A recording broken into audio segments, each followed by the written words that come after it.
Hong Kong police criticized for tackling 12-year-old to the ground during protests.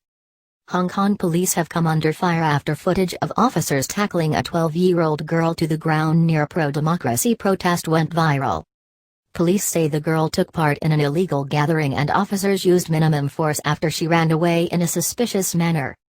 The girl's family say she was simply out to buy school supplies and became scared when confronted by police. Nearly 300 people were arrested at Sunday's unauthorized demonstration. The protests were over the government's decision to postpone elections to Hong Kong's parliament by a year. The government said this was necessary amid the coronavirus pandemic, but activists said the government was using the outbreak as a pretext to stop people from voting. What does the video show? The video, from Sunday afternoon, shows two police officers approaching a young girl in the Mong Kok area and telling her to stand still. The girl starts running, and one officer taps her with his baton while another runs towards her and tackles her to the ground. More riot police emerge, holding the girl and her brother, who had tried to help her, on the ground. Other officers tell journalists and bystanders, many of whom appear outraged at the police action, to stand back. Local media say the girl and her older brother were later treated in hospital for light injuries. Police issued them and a passerby with penalty tickets for violating social distancing rules that prohibit gatherings of more than 2 people. What is the girl's version of events? The girl, whom local media are only identifying as Pamela to protect her identity, said she lived nearby and was out to buy art supplies for school. The streets were cut off by police cordons, so we had to double back to meet our family. But the police suddenly ran towards us. I was scared. They told us to stand still, but I panicked so I ran, she told iCable News. Her brother added that they both intended to contest the fine they had been given for breaching social distancing rules.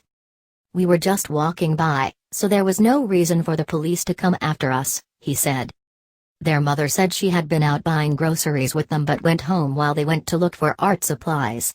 She said she was angry at how they had been treated by police.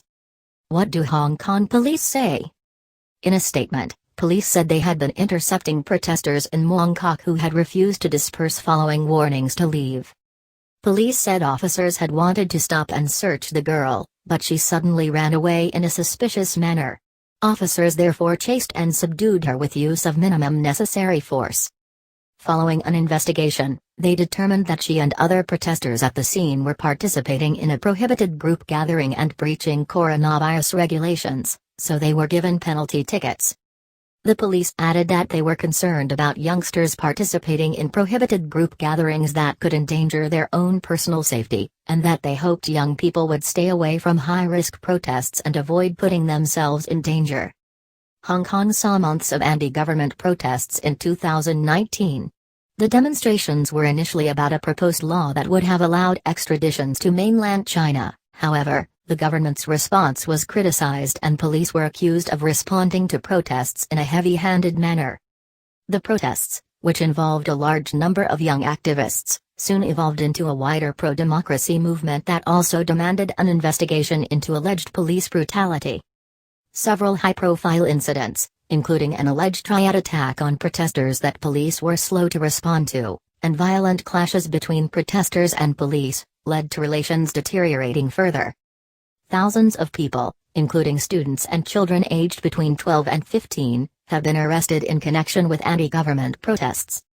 One opinion poll suggests that Hong Kongers' approval of the police dropped from 66.9% in 2017 to 36.8% in 2020.